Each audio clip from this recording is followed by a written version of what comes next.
آیت نمبر 52 سورۃ بقرہ. مختصر تفسیر. ثم پھر، ثم کچھ مدت کے بعد کے لیے آتا ہے، کچھ عرصے کے بعد کے لیے آتا ہے. پھر کب، کس وقت کی بات ہو رہی ہے؟ پچھلی آیت کے ساتھ یہ ریلیٹڈ ہے. وَإِذْ وَعَدْنَا مُوسَىٰ 40 لَيْلَةً ثُمَّ اتَّخَذْتُمُ الْعِجْلَ مِن بَعْدِهِ وَأَنْتُمْ ظَالِمُونَ.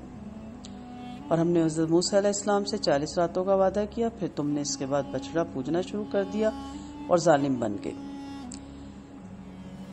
پھر ہم نے باوجود اس کے، یعنی تم نے اتنا بڑا ظلم کیا، ظلم عظیم یعنی شرک کیا. حضرت موسیٰ علیہ السلام کو طور پہ اللہ نے ان کو بلایا توریت دینے کے لیے، شریعت دینے کے لیے، اور پیچھے ان کی قوم نے بچڑے کو سونے کو پگھلا کے بچڑا بنایا. اس کی تفصیل انشاءاللہ آگے اپنے موقع پہ تفصیل سے واقعہ بتاؤں گی آپ کو. اور اس کو سجدہ کرنے لگ گئے. تو اتنا بڑا ظلم.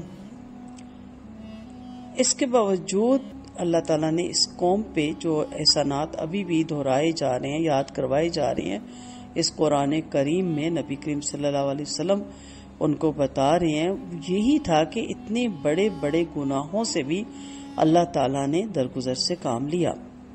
کا عفونا، ہم نے درگزر سے کام لیا، ہم نے عفو درگزر کیا، ہم نے معاف کیا. کس سے؟ انکم، تم سے. یعنی اتنے بڑا شرک، اتنا بڑا ظلم عظیم کرنے کے باوجود اللہ تعالیٰ نے ان کی معافی کی اور درگزر سے کام لیا. اور کس طرح معاف کیا وہ اگلی آیتوں میں آ جائے گا وہ واقعہ بھی. یہاں اصل کہنے کا مدعا کیا ہے کہ جب اللہ تعالیٰ کسی مشکل سے نکالے، کسی پریشانی سے نکالے، اور ہمارے اتنے گناہوں کے باوجود اللہ تعالیٰ اگر ہمیں ڈھیل دے رہا ہے تو پھر اس کی اس تنبیہ کو، اس کی اس ڈھیل کو سمجھیں اور اس سے فائدہ اٹھاتے ہوئے توبہ کی طرف پلٹیں اور شکر کریں کہ ہمارے اتنے گناہوں کے باوجود ہم صبح اٹھتے ہیں تو ہمارے ہاتھ پیر خدا نہ خواستہ شل نہیں ہوئے ہوتے، ہماری زبان جھوٹ بول بول کے غیبتیں کر کر کے گنگی نہیں ہوئی ہوتی، ہماری آنکھیں فحش مناظر دیکھ کے سوتی ہیں اور فحش مناظر کے ساتھ ہی صبح کرتی ہیں اور ہم بہرے نہیں ہوتے، ہمارے کان، ہماری آنکھیں ہمارے ساتھ ہوتی ہیں. اور سب سے بڑی بات، اس مالک کی ہم نافرمانی کرتے ہیں جو رازق ہے اور وہ رزق نہیں بند کرتا، وہ در رحمت بند نہیں کرتا. ہم گناہوں کے انبار لے کے اس کی طرف جاتے ہیں، وہ ادھر گزر کا دروازہ ہمیشہ کھلا رکھتا ہے. کا اس کے بعد، کس کے بعد؟ جو تم نے اتنا بڑا ظلم کیا. لعلکم، تاکہ تم، لعل تاکہ تم تشکرون، تم شکر ادا کرو. شاکارا روٹ ہے، شاکارا، جانور کا تھوڑا چارہ کھا کے زیادہ دودھ دینا، ٹھیک ہے، اسے کہتے ہیں شاکارا.